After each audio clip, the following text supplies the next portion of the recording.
वहीं भोपाल में अब अतिथि शिक्षकों पर स्कूली शिक्षा मंत्री राव उदय प्रताप सिंह का विवादित बयान सामने आया है। नियमितीकरण पर राव उदय प्रताप सिंह बोले, उनका नाम अतिथि है, यदि वह मेहमान बनकर आएंगे तो क्या हमारे घर पर कब्जा करेंगे। वेतन देने के लिए वित्तीय प्रावधानों का प्रयोजन करना पड़ता है, बच्चों की पढ़ाई प्रभावित नहीं होगी। तो एक विवादित बयान राव उदय प्रताप सिंह के द्वारा दिया गया है।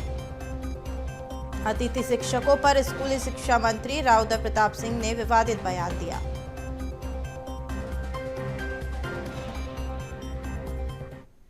शिक्षक नियमितीकरण क्यों? नाम क्या है उनका? अतिथि।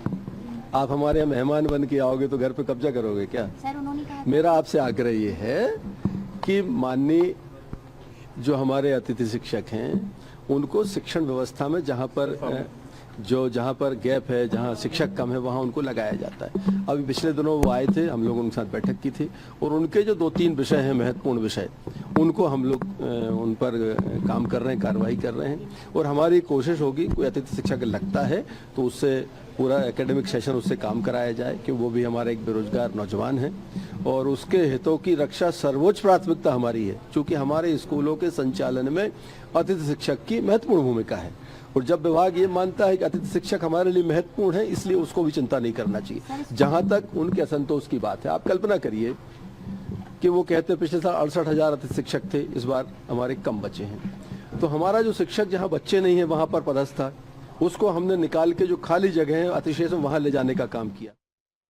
तो अतिथि शिक्षकों पर स्कूली शिक्षा मंत्री राव उदय प्रताप सिंह का एक विवादित बयान सामने आया है। नियमितीकरण पर राव उदय प्रताप सिंह ने बयान दिया।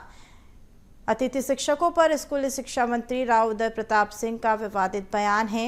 नियमितीकरण को लेकर उन्होंने कहा कि यदि वह मेहमान बनकर आएंगे तो क्या हमारे घर पर कब्जा कर पाएंगे। वेतन देने के लिए वित्तीय प्रावधान का प्रयोजन करना पड़ता है, बच्चों की पढ़ाई प्रभावित नहीं होगी।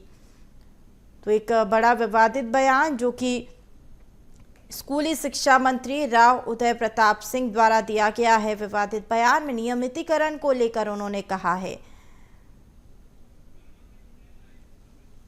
इसी पर अधिक जानकारी के लिए भोपाल से हमारे सहयोगी मनोज राठौर जुड़ चुके हैं। तो मनोज, अतिथि शिक्षकों को लेकर स्कूली शिक्षा मंत्री ने एक बयान दिया है नियमितीकरण को लेकर, तो इसको क्या कुछ कहेंगे आप? जी बिल्कुल, स्कूली शिक्षा मंत्री ने अतिथि शिक्षक, क्योंकि पहले भी बीजेपी सरकार में वो मांग अपनी उठा चुके हैं नियमितीकरण को लेकर और उन्हें आश्वासन भी तत्कालीन मुख्यमंत्री के द्वारा दिया गया था। लेकिन अब जब बीजेपी की सरकार फिर से चुनकर आई है तो अतिथि शिक्षक की तरफ से ये मामला। मनोज, आप हमारे साथ बने रहिए। हमारे साथ कुछ मेहमान जुड़ चुके हैं। बीजेपी प्रवक्ता नेहा बग्गा हमारे साथ जुड़ चुकी हैं और कांग्रेस प्रवक्ता योगेश यादव जुड़ चुके हैं। तो नेहा जी, मेरा पहला सवाल आपसे होगा, जिस तरीके से राव उदय प्रताप सिंह का नियमितीकरण को लेकर एक विवादित बयान आया है, इस पर आप क्या कुछ कहेंगी कि नियमितीकरण पर उन्होंने शिक्षकों को लेकर कहा है कि अगर वे मेहमान बनकर आएंगे तो वे हमारे घर पर कब्जा नहीं कर पाएंगे? देखिए, मुझे लगता है कि सर्वप्रथम तो दिव्या जी बयान को पूरा सुनने की आवश्यकता थी। वो बयान मैंने भी सुना और लगभग 2-2.5 मिनट का बयान है। आप जो बता रही हो तो कुछ सेकंड्स की बात है। जब वो एक पत्रकार ने प्रश्न पूछा तो उन्होंने उदाहरण देके कहा कि अगर कोई मेहमान आता है तो निश्चित तौर पर वो उसका घर नहीं होता, वो जाता है। और पूरी प्रक्रिया को उन्होंने बताया कि अतिथि शिक्षकों के लिए किस तरीके से डिपार्टमेंट कार्य कर रहा है और किस तरीके से उनके नियमितीकरण की ओर जो है प्रोसेस आगे चल रहा है। उदाहरण के तौर पे उन्होंने अपनी बाइट में ये स्पष्ट बताया कि कई बार ऐसा हमारे यहाँ ये कानून था कि अगर 30% रिजल्ट अतिथि शिक्षक नहीं देते हैं तो उनके नियमितीकरण में दिक्कत आती थी, उन्हें हटाया जाता था। पर अगर पिछले साल का परफॉर्मेंस 30% का है तो उनको रेगुलर करने की ओर सरकार कदम उठा रही है, ऐसा एक प्रस्ताव है। इसी प्रकार से 4 साल के जो अंक जोड़े जाते थे उसको भी एक आधार बनाकर उनके नियमितीकरण का प्रोसेस सरकार में चल रहा है। भर्ती की जो प्रक्रिया है उसमें पूर्णकालिक निर्धारित तौर पर काम कर सके उसको किस तरीके से सरकार ने आगे बढ़ाया है। 1000 अगर शिक्षक एग्जाम देते थे, अतिथि शिक्षक, उनके नियमितीकरण का जो प्रोसेस है उसको कैसे अपनाया गया है। तो एक 2-2.5 मिनट का बयान है, और एक पत्रकार ने कुछ पूछा तो उन्होंने कहा कि भैया देखो, कोई अतिथि आता है, अगर आप ही हमारे घर आओगे तो आप उस घर के मालिक नहीं होगे, आप अतिथि रहोगे, इसलिए हम नियमितीकरण की ओर कार्य कर रहे हैं।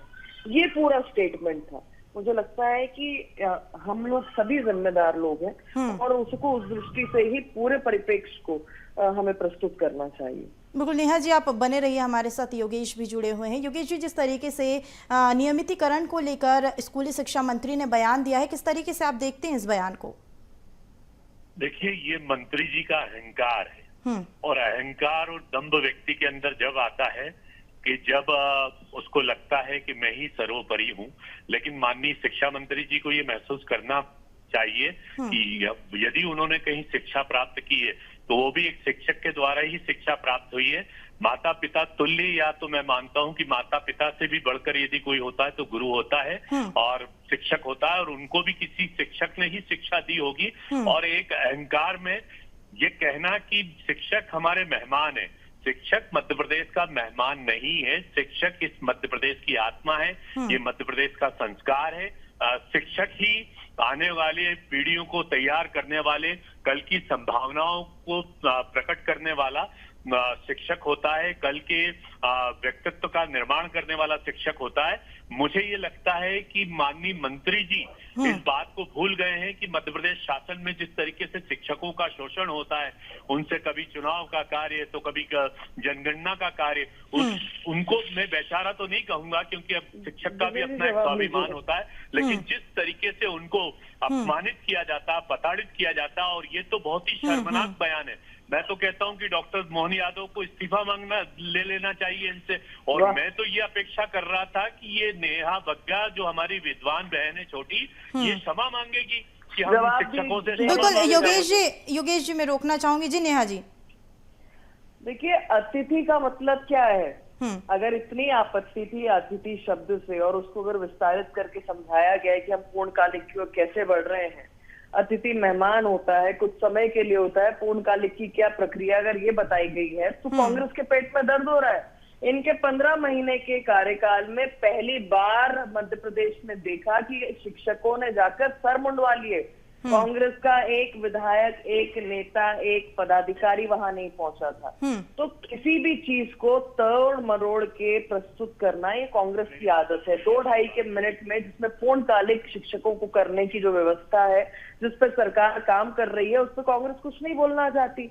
आप देखिए, समय समय पर ये टर्मिनोलॉजी शिक्षकों के लिए बदली है। पहले गुरुजी कहलाते थे, उसके बाद अतिथि शिक्षक का एक फॉर्म आया, पूर्णकालिक का आया। तो ये जो पूरी प्रक्रिया है उसको सुदृढ़ करने के लिए, उनको सिस्टम का हिस्सा परमानेंट बनाने के लिए सरकार निरंतर काम कर रही है।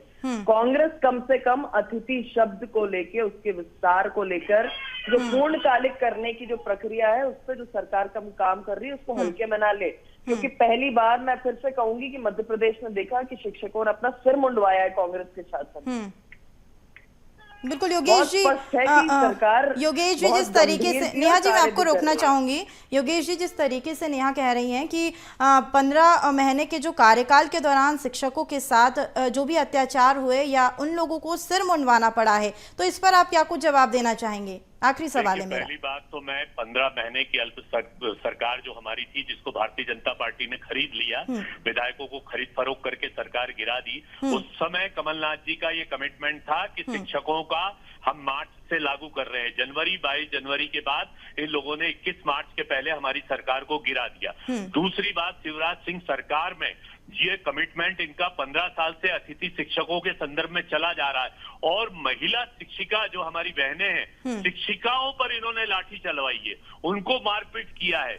ये भोपाल में ये घटना घटित हुई है, ये इतिहास के पन्नों में काले अध्याय में दर्ज है कि शिवराज की सरकार में महिला शिक्षिकाओं से मारपीट की गई थी। और अतिथि शब्द क्या होता है? जो शिक्षा को ज्ञान दे रहा, ज्ञान का प्रादुर्भाव कर रहा। चलिए योगेश जी, अब तो ये विवादित बयान के बाद ही देखना होगा कि दोनों ही पार्टियों की ओर से किस तरीके से सियासत देखने को मिलती है। फिलहाल हमारे साथ जुड़ने के लिए आप दोनों का बहुत शुक्रिया।